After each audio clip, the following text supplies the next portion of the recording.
الحمد لله نحمده ونستعينه ونستغفره ونؤمن به ونتوكل عليه ونعوذ بالله من شرور أنفسنا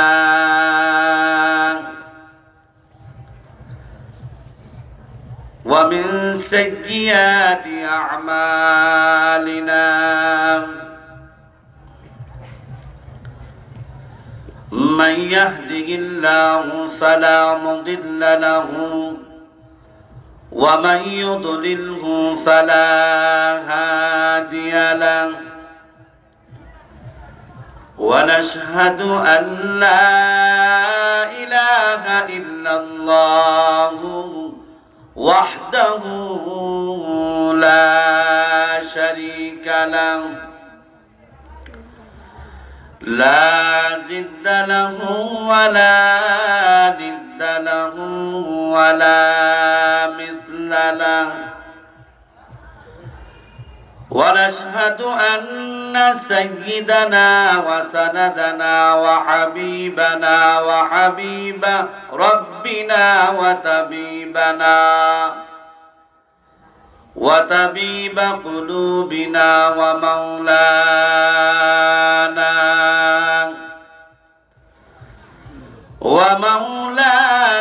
محمدا عبده ورسوله صلى الله تعالى عليه وعلى آله وأصحابه وبارك وسلم أما بعد فأعوذ بالله من الشيطان الرجيم بسم الله الرحمن الرحيم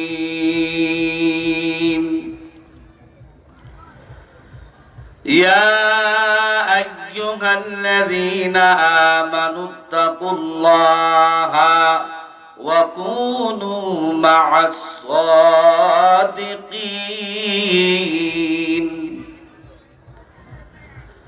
وقال رسول الله صلى الله عليه وسلم من قال لا إله إلا الله مخلصا فدخل الجنة أو كما قال النبي عليه الصلاة والسلام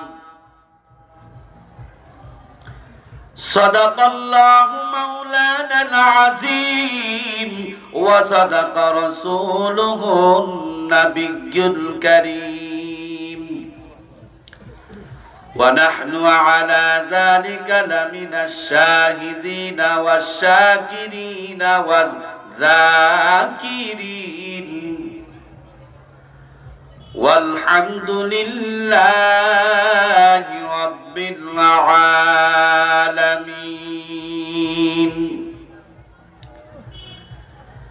في شان حبيبه ومحشوكه ومقصوده مخبرا وآمرا الذي أرسله الله تعالى بالحق بشيرا ونذيرا وداعيا إلى الله بإذنه وسراجا منيرا إن الله وملائكته يصلون على النبي يا أيها الذين آمنوا صلوا عليه وسلموا تسليما اللهم صل على محمد وعلى آل محمد كما صليت على إبراهيم وعلى آل إبراهيم إنك حميد مجيد اللهم بارك على محمد وعلى آل محمد كما باركت على إبراهيم এই কথা বলে দায়াতুল কালবি আল্লাহু আকবার দু চোখ বলে ঝড় ঝড় করে চোখের পানি ছেড়ে দিয়ে বলে নবী গো আমি মুসলমান হয়েছি ঠিক আল্লাহ সব গুনাহ মাফ করলো আমার একটা গুনাহ মাফ করতো না গো নবী নবীজি বলেন কি গুনাহ দায়াতুল কালবি বলো এবার দায়াতুল কালবি বলে হুজুর তাহলে শুনেন আমার একটা সন্তান ছিল হুজুর আমি সফরে ছিলাম 4 বছর পরে আমি আসলাম আয়েশা দেখি আমার বাচ্চাটা সুন্দর হয়ে বড় হয়ে গেল সুন্দর হয়ে গেছে অনেক বড় হয়ে গেছে আল্লাহু আকবার বাচ্চাটা মাকে এসে বললাম এই বাচ্চাটাকে কেন তুমি বাঁচিয়ে রাখলা কেন তাকে ছোটবেলা মেরে ফেললা না মেয়েটা বড় বুদ্ধিমতী মেয়েটা বড় স্বামী হে আপনি কত সুন্দর দেখেন আপনি কত সুন্দর দেখতে হুবহু আপনার মতো আমি মা কেমন করে গো স্বামী আমার এই সন্তানটাকে আমি মেরে দেই আমি আমার কলিজা মারে না গো তাই আমি পারলাম না দায়াতুল কালবি বলেন একটা মেয়ের বাপ হয়েছি ধিক্কার নিজেকে ধিক্কার দিয়ে বলল যাই হোক বুঝিয়া বললেন স্বামী হে আপনি কত সুন্দর করে আল্লাহ আপনাকে বানাইছেন আপনার সুন্দরের সুন্দরী নিয়ে রূপ নিয়ে আপনার মেয়েটা জন্মাইছে তাই তো আমি আপনার মেয়ের নাম রাখছি জামিলা জামিলা শব্দ অর্থ সুন্দরী এই সুন্দরী মেয়ের নাম তার অর্থ সুন্দরী খুব আপনার মতো হয়েছে তাই আমি মানতে পারলাম না যাই হোক রাত্র হয়েছে শুইতে গেছেন দুইজনের মাঝখানে মেয়েটা শোয়াইছেন এই মেয়েটা 4 বছর পর বুঝ হয়েছে আব্বা চিনে নাই আব্বাকে ভালো করে দেখে নাই আব্বা চিনে নাই মার কাছে বারবার বলতো মা আমার বাবা কই মা বারবার বলতো বাবা তোমার বাবা ব্যবসার কাজে সফরে গেছে তোমার বাবা আসবে এই মেয়েটা যখন বাবা পাইলেন এদিন রাতে ঘুমাইলেন একবার মেয়েটা বাবার দিকে বলে আব্বু আরেকবার মেয়ে মায়ের দিকে তাকিয়ে বলে মা আব্বা আম্মা এত সুন্দর টুকটুকি বাচ্চাটা মেয়ে বাচ্চাটা দুদিকে ঘুমাই এরকম একবার মাকে মা বলে ডাকে বাবাকে বাবা বলে ডাকে এরকম করতে করতে তারা ঘুমায় গেছে দায়াতুল কালবি ওই সমাজের প্রথা অনুযায়ী মেয়ে লোক করে কলঙ্কিনী বোঝা হতো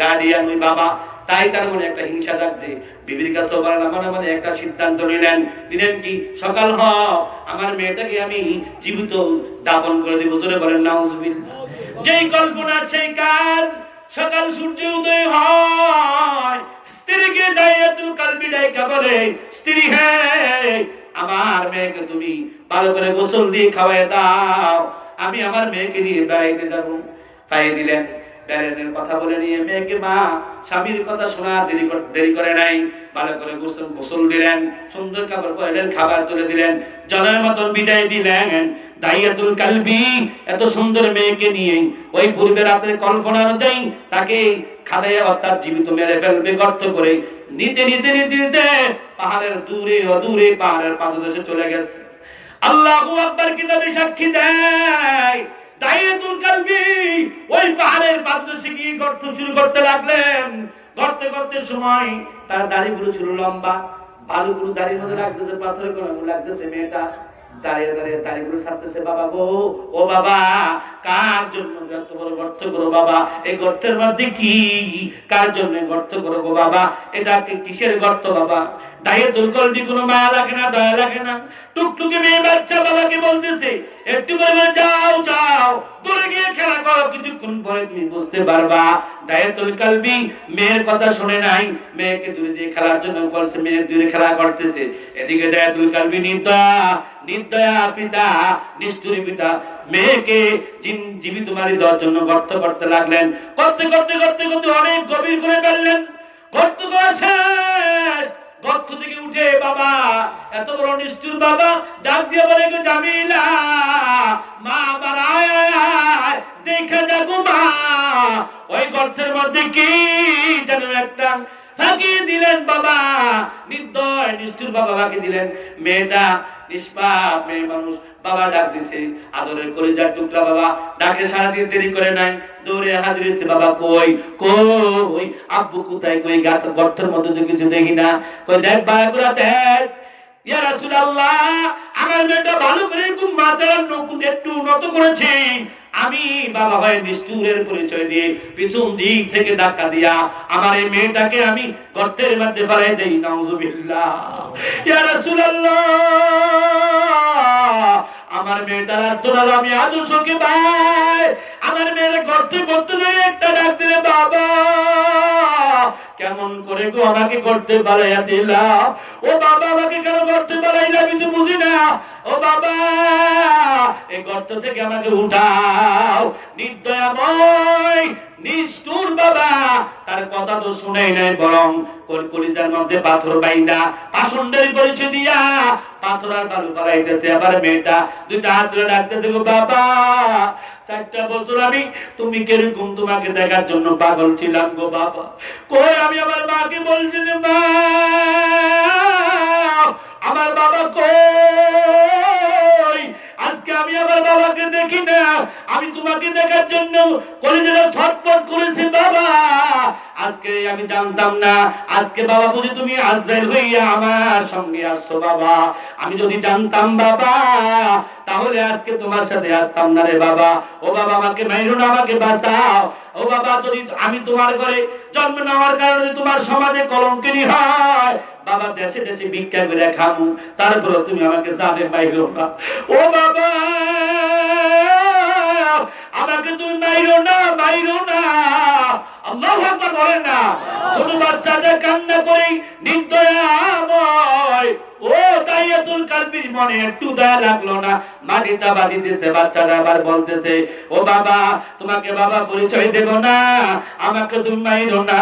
ও বাবা, আমি ভিক্ষা করে খাবো মানুষের দ্বারে দ্বারে বারে বারে, কারো কাছে বলবো না তুমি আমার পিতা, আমাকে মারিও না। কারো কথা শুনেন নাই। ও বদ্দার অন্তর আড়ালে আমার মা সমাজে এরকম ধিক্কান্বিত ছিল গো মা। দিন ছিল না, বদ্দিন ছিল, পরিবারের বদলতে, নবীর বদলতে তোমাদের দাম হয়েছে। শোনো শোনো, মনোযোগ দিয়া শোনো, এখানে শেষ না। দাইয়াতুল কালবি মেয়ের কোন আত্মনাদ শুনলেন না, না শুনে সর্বশেষ জীবিত অবস্থায় দুইটা হাত তোলা অবস্থায় বাচ্চাটাকে একদম পাথর এবং মারি দিয়ে বাড়িতে চলে গেলেন। জোরে বলেন নাউজুবিল্লাহ। ও দয়াল নবী, এই কথা বলতে দেরি, কিতাবে সাক্ষী দেয় নবীজির চোখ মুখ দিয়ে পানি। আল্লাহু আকবার বলেন। আরে আল্লাহু আকবার। দাইয়াতুল কালবির দিগালবে পানি যেন সাগর থেকে, যেন ঝর্ণা থেকে পানি পড়তেছে। আল্লাহু আকবার। যেন পাহাড় থেকে এরকম পানি ঝেড়ে দিয়ে এরকম দৌড়িয়ে চলে আসে। দাইয়াতুল কালবি চিৎকার মেরা মেরা বলে, নবী আমার এই আমার দিন বেলা সারাদিন যায় টেনশনে, রাত্রে বেলা আমার ঘুম আসে না। যেন আমার মেয়েটা আমাকে ডাইকে রেখে বলে, আব্বা তুমি আমার বাঁচাও। নবী গো, আমি মুসলমান হয়েছি ঠিক, এই গুনাহ মনে আল্লাহ মাফ করবে না। আমার নবী একটা ধমকি দিল, তুমি থামো, তুমি যেই সময় এই কাজ করেছো তখন তুই মানো নাই, তুমি জানোনি আমার মালিক আমার সাথে ওয়াদা করেছে। ও কলমা পড়নেওয়ালা ইমানদার, তুমি জানো না কলমার কত দাম? মুখ তুমি বলে কলমা বলছো তো, কলমার জন্য গলাটা তুমি ছুরির নিচে দাও নাই, কলমার জন্য কলিজাটা ছিঁড়ে নাই। আমি হামজার মতো কলমা পড়ে সাহাবায়ে কেরামের মতো শহীদ হয় নাই। এই জন্য কলমার ওজন বুঝো না, আদান দিয়ে গালফাক দিয়ে মসজিদ থেকে চলে দাও। কথা কোন ঠিক না বেঠিক? জানো না ভাই। ওই দাইয়াতুল কালবি কে ধমক দিয়ে নবী বলেন, থামো দাইয়াতুল কালবি, তুমি ওই যে জামানায় ঘটনাটা করছো তখন তোমার ঈমান ছিল কুফরি মতবাদ ছিল, এখন তুমি কুফর থেকে মুক্ত ঈমানদার হয়েছো, আল্লাহ তোমার এই গুনাহটা মাফ করেছে। জোরে কোন সুবহানাল্লাহ।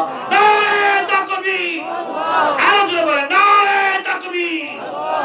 মুসলমানের দাম আছে না নাই? দাইয়াতুল কালবি তখন শান্ত হলেন, এরপর কান্না বন্ধ হয় না। আমার ভাইয়েরা, ওই যুগে এই করুণ কাহিনী দেখে নবীজির কলিজা অত্যন্ত কাম্পন সৃষ্টি হয়ে গেছে। নবীজির এবার ইসলামের ঘোষণা আসলো, ইসলামী রাষ্ট্র কায়েম হয়ে গেল। নবীজি ঘোষণা করে দিলেন, আজ থেকে কোন মুসলমানের ঘরে কোন মহিলা জন্ম নিলে আর কখনো এরকম ধিক্কারের কারণ হবে না, কখনো কলঙ্কের বোঝা হবে না, বরং মহিলারা হবে দুনিয়ার মধ্যে মানুষের সৃষ্টি শ্রেষ্ঠ, মহিলারা শ্রেষ্ঠ। সুবহানাল্লাহ, নারায়ে তাকবীর, আল্লাহু আকবার। আল্লাহু আকবার বলতে পারে না, মুহাম্মদ বলেন নারায়ে তাকবীর, আল্লাহু আকবার। ইসলাম ইসলাম জিন্দাবাদ, জিন্দাবাদ। ইসলাম ইসলাম জিন্দাবাদ, জিন্দাবাদ। আল কোরআনের আলো ঘরে ঘরে জ্বালো, অন্তরে জ্বালো, অন্তরের আলো, অন্তরে জ্বালো, আল কোরআনের আলো। নারায়ে তাকবীর, আল্লাহু আকবার। মারহাবা বলেন, মারহাবা। মুহতারাম হাজিরিন, আমার বাবাজিরা, আমার মায়েরা, এই হলো কলমার ইতিহাস। একটা বললাম, হাজার হাজার ইতিহাস আছে। ইসলামে কলমার কত দাম, এই জন্য যুবক নামাজ পড়ে না, কলমার ওজন বোঝে না। কলমার জন্য ইমানি পরীক্ষা দিয়েছেন, বাস্তব জীবন দিয়েছেন। এই নবী পাওয়ার জন্য 10,000 বছর আগেই ইব্রাহিম আলাইহিস সালাম, ইসমাঈল আলাইহিস সালামের বংশধরের মধ্যে আমার নবী দুনিয়াতে আবির্ভাব করার জন্য আল্লাহর কাছে দরখাস্ত করেছেন। সুবহানাল্লাহ। ইব্রাহিম নবী এমনি খলিলুল্লাহ হয় নাই, নবীর দোয়া কবুল হয়েছে বিদায় আখির নবীর উম্মত হয়েছি। এই আয়াত আল্লাহ তাআলা পড়ে রাখছেন, রব্বানা ওয়াবাসুম ফিহি। লম্বা ঘটনা, কথা কোন ঠিক না বেটি? আমার কথা হলো এই আয়াতের মাধ্যমে, ইয়া আইয়ুহাল্লাযীনা আমানু, ইয়া আইয়ুহাল্লাযীনা আমানু তাকুল্লাহ ওয়া কুনু মা'আস সাদিকিন। বলেন ঈমানদারের শরণাপন্ন হওয়া লাগবে কি লাগবে না? হক ওলামায়ে কেরামের সাথে সম্পর্ক করা লাগবে কি লাগবে না? বলেন মসজিদের সাথে সম্পর্ক করা লাগবে কি লাগবে না? বলেন কোরআনের সাথে সম্পর্ক করা লাগবে কি লাগবে না? বলেন নবীর সুন্নতের সাথে সম্পর্ক করা লাগবে কি লাগবে না? বলেন যদি লাগাইতে চাও আর লাগানেওয়ালা হয়ে যাও, নবীজি বলেন, আল্লাহ বলেন, কুল ইন কুনতুম তুহিব্বুনাল্লাহ ফাত্তাবিউনি ইউহিব্বুকুমুল্লাহ ওয়া ইয়াগফির লাকুম ওয়াল্লাহু গফুরুর রহিম ওয়া ইয়াগফির লাকুম যুনুবাকুম ওয়াল্লাহু গফুরুর রহিম। কুল ইন কুনতুম তুহিব্বুনাল্লাহ, ও নবী বলে দেন, যারা আমি আল্লাহকে আল্লাহ মনে করে, আল্লাহ বলে বিশ্বাস করে, ভালোবাসে, মহব্বত করে, মারহাবা বলেন, যারা আমি আল্লাহকে ভালোবাসে, আমি আল্লাহকে মহব্বত করে, কুল ইন কুনতুম তুহিব্বুনাল্লাহ, নবী আপনি বলে দেন, তারা যেন আপনাকে মহব্বত করে, জোরে কোন সুবহানাল্লাহ, আপনাকে আনুগত্য করে, জোরে কোন সুবহানাল্লাহ। যদি করে তাহলে আমি আল্লাহ তাদেরকে ইউহিব্বুল্লাহ মহব্বত করব। শুধু মহব্বত করবই না, তাদের জীবনের গুনাহ মাফ করে দেব। নারায়ে তাকবীর, আল্লাহু আকবার। আরে কোরআন থেকে বলতেছি, তাকবীর নাই। নারায়ে তাকবীর, আল্লাহু আকবার। দিন ইসলাম, দিন ইসলাম জিন্দাবাদ, জিন্দাবাদ।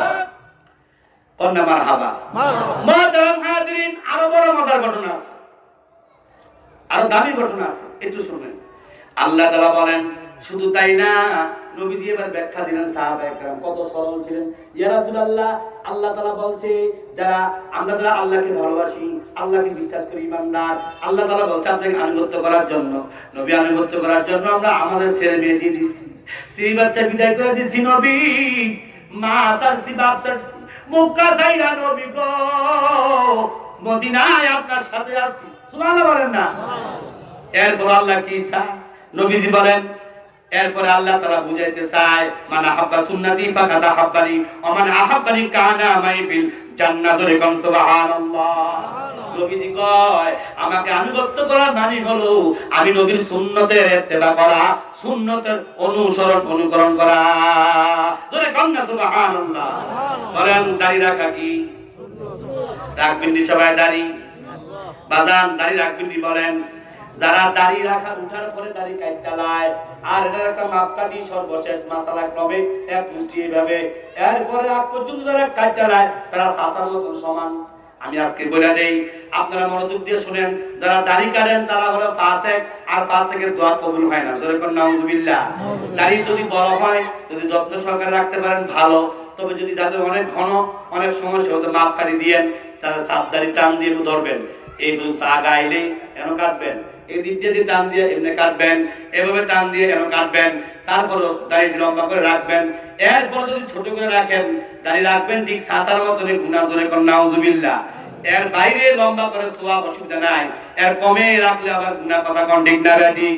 এই জন্য সবাই বলেন, যাদের দাড়ি আছে রাখো ইনশাআল্লাহ। কোন নবীজি শাফায়াত পাইতে চাই, কারা কারা হাত উঠান। যেটা হাত না উঠলো নবীর ভালোবাসা না। নবীজির সাহাবা কারা কারা পাইতে চাই? লিল্লাহে তাকবীর। আজকে থেকে আমরা যারা দাঁড়িয়ে রাখছি তো রাখলাম, যারা রাখছি না যুবক ভাইরা নিয়ত করি মওত পর্যন্ত উঠার পরে আমি গুনাহগার এখনো পর্যন্ত একবার শ্বাস দেই নাই, তুমি রাখবা না কিলে কোন আমিন কোন? আমিন কোন না? আল্লাহ আমাদের সকলকে যারা দাঁড়িয়ে না বুঝে কাটছে মাফ করে দিব, আজ থেকে রাখলে দলিল দিয়ে গেলাম। যারা আগে কাটছেন মাথায় ধরে বুঝে আসে নাই, মনে রাখবেন কথাটা, আমি তাদেরকে বলছি, আজকে থেকে রাখা দেন, আগে গুনাহ মাফ। আমিন কোন? আরো জোরে কোন? মনে মনে নিয়ত করেন, হ্যাঁ মনে মনে নিয়ত করেন, মনে মনে একটু নিয়ত করেন। কি নিয়ত করবেন? আল্লাহ আমি যে পূর্বে রাখছি আংশিক শুনছিলাম, আজকে ডাইরেক্ট শুনলাম। আমি ওই কালা হুজুরটার কথাটা শুনি, একটু কালা হুজুর দূর থেকে আইছে, এবার কইছে আগে যা কিছু মাফ হয়ে যাব, আমি মাফ করে দিয়ে আমি আজ থেকে আগারি ফালাইতাম না। কোন আমিন? আল্লাহ শুনে নিও, আমি যখন কইতে শুনে নিও, ইনশাআল্লাহ মাফ হয়ে যাবে। কোন আমিন কোন? রাখবো তো ইনশাআল্লাহ।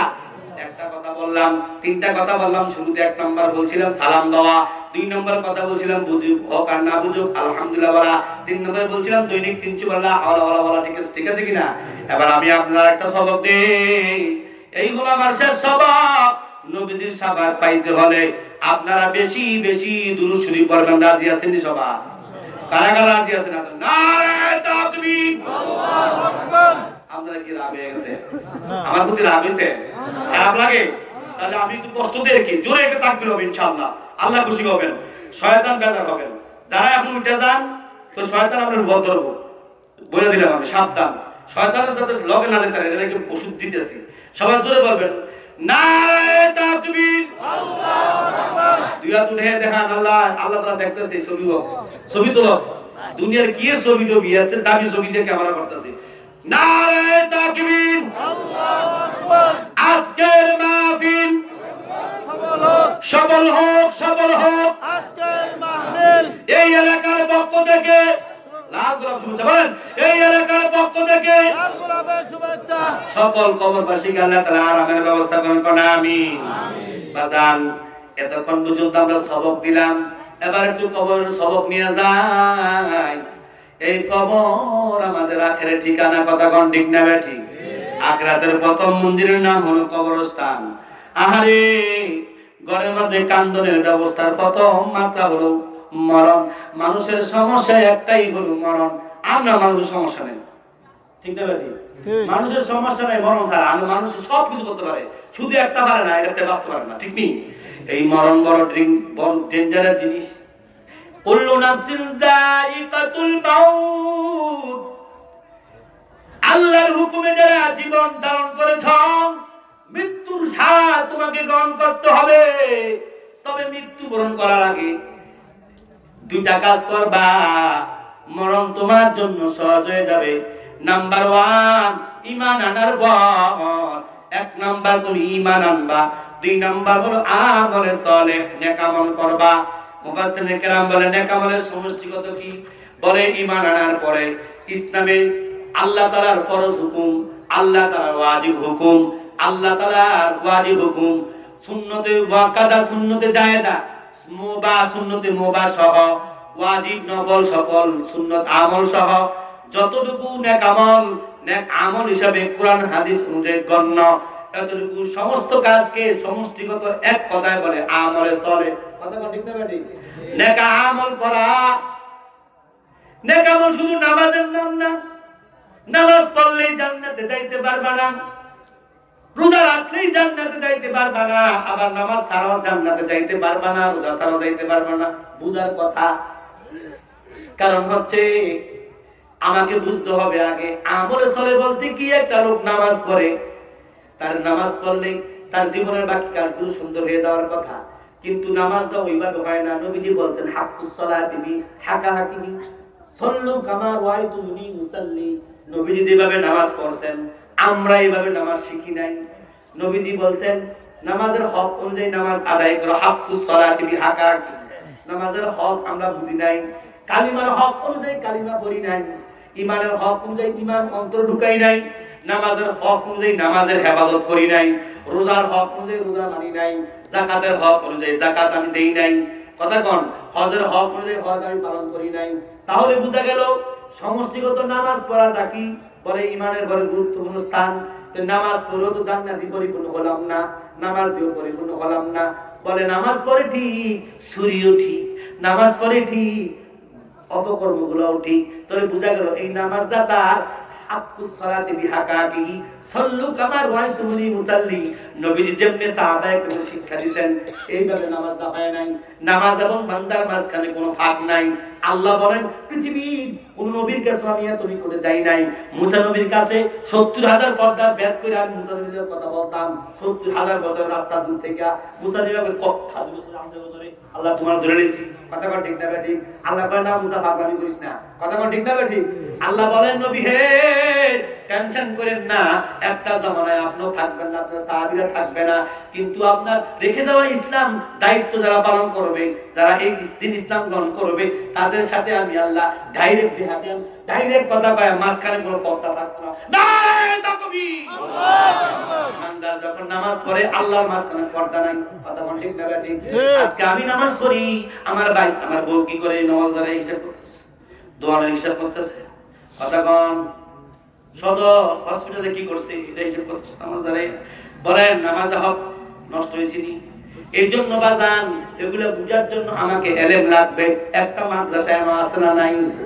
কোন এই মাদ্রাসায় শিক্ষা দেয় তোমাকে মরণ লাগবে, মরণের খোঁজ নিয়ে তুমি কবরে যাও। এই মাদ্রাসায় শিক্ষা দেয় আমার মতন গুনাহগার বান্দারে এত খোঁজ আপনারা বসে রয়েছেন। আমি একটা মাদ্রাসায় পড়ছি, কত ঠিক না বেটি?